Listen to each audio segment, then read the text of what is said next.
This is called I Am Me. I am me. Two letters put together from just one syllable with one meaning. I have one meaning. The very essence of I is to be me. But what does that mean? In our day, many things have evolved, but the system remains the same. Because people try to compare and to measure up. And envy blinds our hearts and minds like Cain, unable to see that God was able to make him better. Rather, he ended able, which left him unable to fulfill purpose. Blinded by envy and jealousy, he was cut off from his destiny. Now, you may never have gone this far. Okay?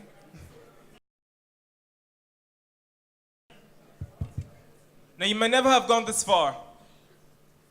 And you probably view Cain as a savage. But right underneath the garbage on the surface is the same problem you, I, and Cain all share. We all want to be somebody.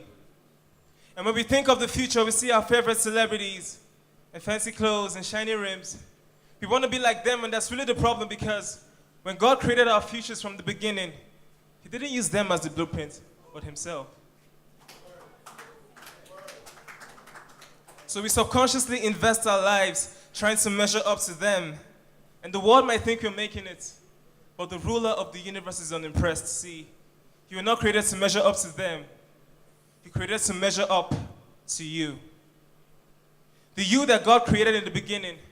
The perfectionist that is God looks upon you and thinks you good, valid, and fit to be commissioned. He summoned his heavenly bodies, the sun, the moon, and the stars, just to watch you perform. He's bragged about you in the heavenlies, and the angels are hype. Come and see, come and see. And here you are, beating yourself up because your hair is not as curly as hers. Surely the prince of this world is working, constantly selling lies to our hearts and minds, and we buy it. Gullible and frail our frame is, and we quickly forget our identities, and we're domesticated like dogs in cages by our own fears and insecurities when God created us to be lions. I'm just so sick of being human. I'm just so sick of being human. But we are so short-sighted. We fail to see God's design, and we fail to see the masterpiece that he's painting. And all we see are a bunch of odd colors smeared upon the canvas recklessly, and we're tempted like Job to curse God, always complaining. Why? Why? Why? Why am I not tall enough? Why am I not pretty? Why are my eyes so bulgy? You question the greatest work of the maker of the universe. And yes, we're stunned by the galaxies. In God's eyes, that's so last year. But who said the colors are smeared recklessly? And who even called the colors odd? Whose report will you believe, imperfect man or infinite God?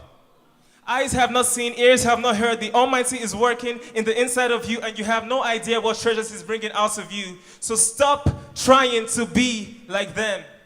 And ladies, stop trying to look like the girl in the magazine, because honestly, the girl in the magazine doesn't even look like the girl in the magazine.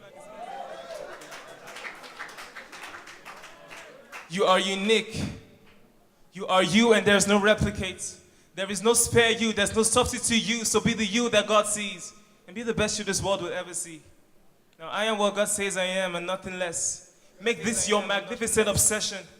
The very essence of I is to be me. I said, the very essence of I is to be me. And from today, I will be me, and no one else. I commit to being the best me this world will ever see. I am me. God bless.